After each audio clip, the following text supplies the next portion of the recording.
Assalomu alaykum, hurmatli tinglovchilar. Bugungi darsimiz oksidlanish qaytarilish jarayonlariga bag'ishlanadi. Demak, bugun siz bilan ko'rib chiqadigan mavzuyimiz oksidlanish va qaytarilish jarayonlari, ularda sodir bo'ladigan fizik-kimyoviy e, jarayonlar, shuningdek muhitning ta'siri, oksidlovchi omil, qaytaruvchi omil, oksidlanish darajasining o'zi nima, valentlik nima. Demak, boshladik. Hop, demak, oksidlanish qaytarilish reaksiyalari bu demak, oksidlanish qaytarilish reaksiyalariga kirishuvchi moddalar molekulalarni tashkil etuvchi elementlar atomlarning oksidlanish darajasi o'zgarishi bilan sodir bo'ladi. Ya'ni kimyoda o'zi reaksiya tenglamalari umuman jarayonlar bo'lishi mumkin oksidlanish qaytarilish va ional mashinalash reaksiyalariga bo'lishimiz mumkin. Demak, oksidlanish qaytarilish reaksiyalarimizda element atomlarining oksidlanish darajalarida o'zgarish bo'ladi. Demak, oksidlanish darajasi molekuladagi atomning an'anaviy zaryadi bo'lib, ya'ni qaysiki bu shunday shartli zaryadki, bu o'sha atomni elektron bergan yoki olgandan keyin hosil bo'ladigan manfiy yoki musbat zaryad hisoblanadi. Oksidlanish darajasi va valentlik tushunchalarini farqlash zarur. Ya'ni ular bir-biriga juda ham yaqin, lekin ayni paytda bir-biridan katta farq qiladigan tushunchalar hisoblanadi. Demak, elementning valentligi atomning tashqi energetik qavatida joylashgan tugallanmagan yoki tugallangan elektron pog'onalar va ulardagi tok yoki juft elektronlar hisobiga boshqa bir element atomlari bilan bog' hosil qilish xususiyati inobatga olinadi. Ya'ni valentlik degani bu aslida demak element atomini boshqa bir element atomi bilan hosil qilgan bog'lar soni. Bu bog'larni ular demak tashqi pog'onadagi atomlarning tashqi pog'onasidagi bo'sh katakchalar yoki ulardagi yarim to'lgan katakchalardagi elektronlar yoki to'lgan katakchalardagi pog'onachalar orbitallardagi juft elektronlar hisobiga ham vujudga kelishi mumkin. Ammo oksidlanish darajasi demak u qat'iy elektronni bergan yoki olganligiga qarab turib hosil bo'ladigan zaryad va yokida bilaks demak bermagan yoki olmagan holatdagi nol holatidagi zaryad. Oksidlanish darajasi valentlikdan farqli o'laroq musbat, manfiy va nol qiymatga ega bo'lishi mumkin. Ya'ni kim oddiy moddalar tarkibidagi atomlarning oksidlanish darajasi nolga teng. Ammo valentlik demak bu biz aytganimizdek bog' hosil qilish qobiliyati. Demak, valentlik hattoki oddiy moddalardagi atomlar o'zaro birikkan paytda ham demak ularda ko'rishingiz mumkin. Xlorni ko'rishingiz mumkin mana yoki bo'lmasa vodorod xloridni ko'rishingiz mumkin bu yerda. Bularda qarayapsizki, zaryadi -1, masalan, vodorod xloriddagi xlorning zaryadi -1, ammo valentligi ham 1. Lekin xlordagini oladigan bo'lsangiz, molekulyar xlorda demak xlorning valentligi ham 1, oksidlanish darajasi 0 qiymatga. Ya'ni oksidlanish daraja bilan valentlik ayrim paytlar bir-biri bilan absolyut qiymati bir xil keladi, ya'ni ustma ust tushadi. Ba'zi bir paytlari ular demak bir-biriga o'xshamagan tushunchalar.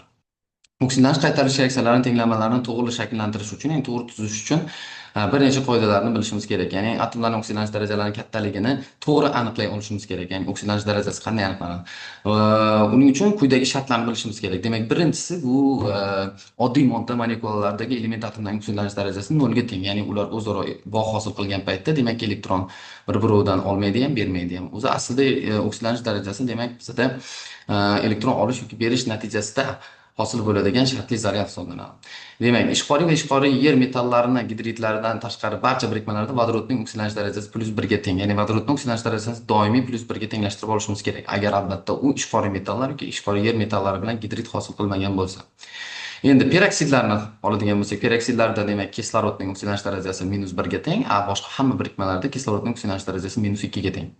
Elektron manfiylik qiymatiga qarab turib, kam bo'lgan ko'pchilik metallarda, barcha birikmalarda faqat ijobiy oksidlanish darajasi, ya'ni musbat oksidlanish darajasi namoyon qiladi.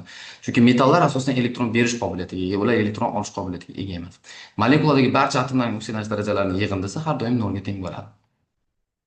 Endi ko'pgina elementlar birikmalarining o'zgaruvchan oksidlanish darajasini topish mumkin. Masalan, kaliy nitrit yoki masalan nitrat kislotaning azotning oksidlanish darajalarini hisoblab topishimiz mumkin.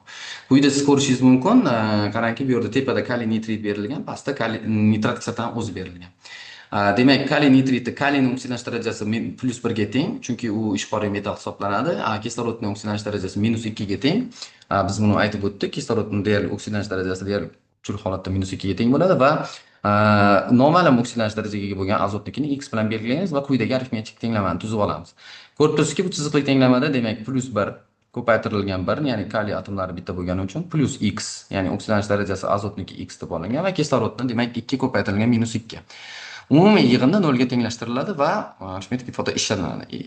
X ga nisbatan biz ifodani ishlashimiz natijasida plus 1 qiymatni olamiz. Demakki, oksidlanish daraja azotniki bu yerda plus 5, plus 3 qiymatga ega. Pastdagisida ko'rishingiz mumkin, nitr kislotada demak bu yerda azotning oksidlanish darajasi plus 5 qiymatga ega bo'ladi.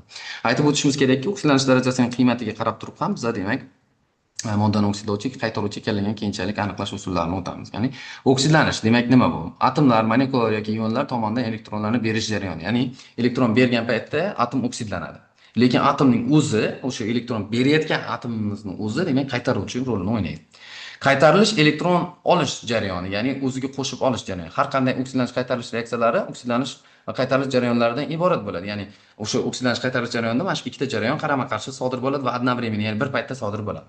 Oksidlanish jarayonida element atomlarining oksidlanish darajasi ortadi, qaytarilish jarayonida bo'lsa oksidlanish darajasi kamayadi, ya'ni minusga 0 ga qarab intiladi. Bilakis oksidlanish jarayonida element atomining oksidlanish darajasi yuqoriga qarab, musbat qiymatga qarab ortadi. Oddiy qaytaruvchi moddalarga atomlari past elektromanfiylikka ega bo'ladi. Oddiy moddalar demak metallar, vodorod, uglerod, ularda past yoki pastki oksidlanish holatda anionlar holatdagisi bo'ladi.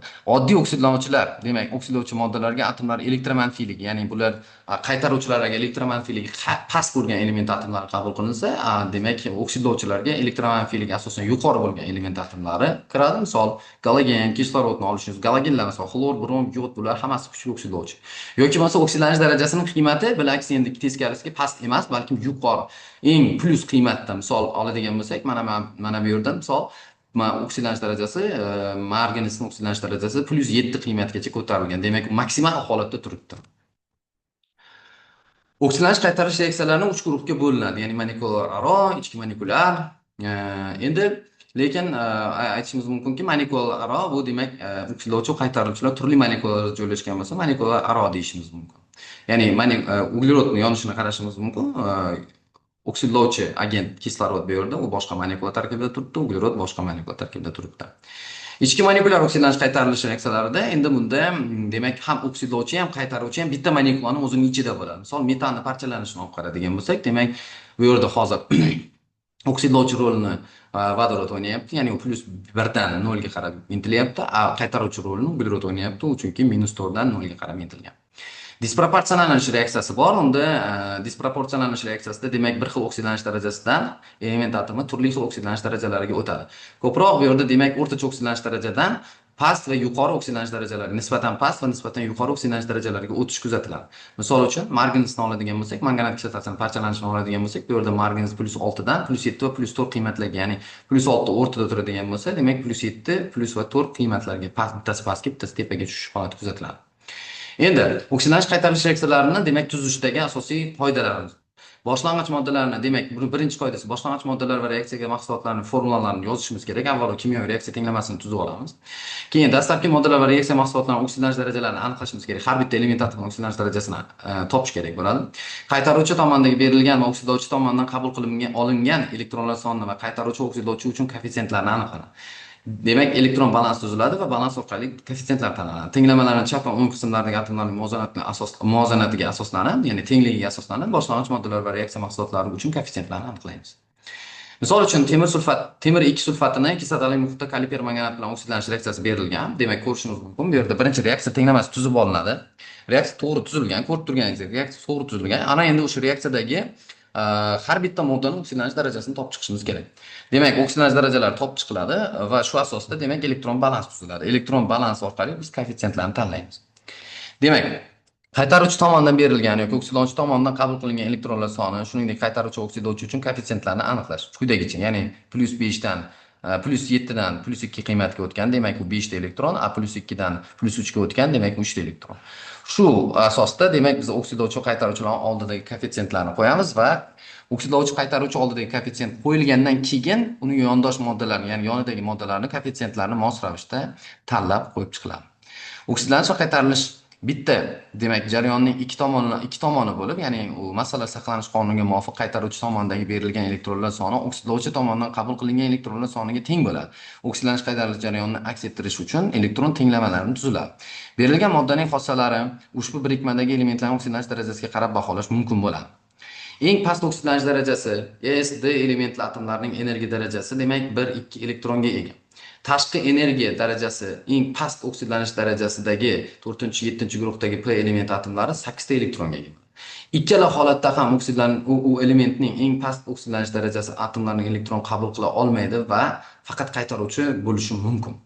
Eng yuqori oksidlanish darajali element atomlari bitta valent elektroni bo'lmaydi. Demak, ular binobarin bunday atomlar tomonidan elektronlarni keyingi berilishi mumkin emas va eng yuqori oksidlanish darajasidagi element atomi faqat oksidlovchi bo'ladi. Ya'ni maksimal oksidlanish daraja qiymatigacha chiqqan element atomi endi bundan keyin demak elektron berish qobiliyatiga ega emas va shuning uchun u faqatgina elektron oladi va oksidlovchi vazifasini o'taydi. Agar element atomi o'zining oraliq oksidlanish darajasi holatda bo'ladigan bo'lsa, demak unda elektron berish ham, elektron olish ham xususiyati mavjud bo'ladi. Ya'ni u elektron berib qaytaruvchi vazifasini yoki elektron olib oksidlovchi vazifasini o'tashi mumkin bir paytning o'zida.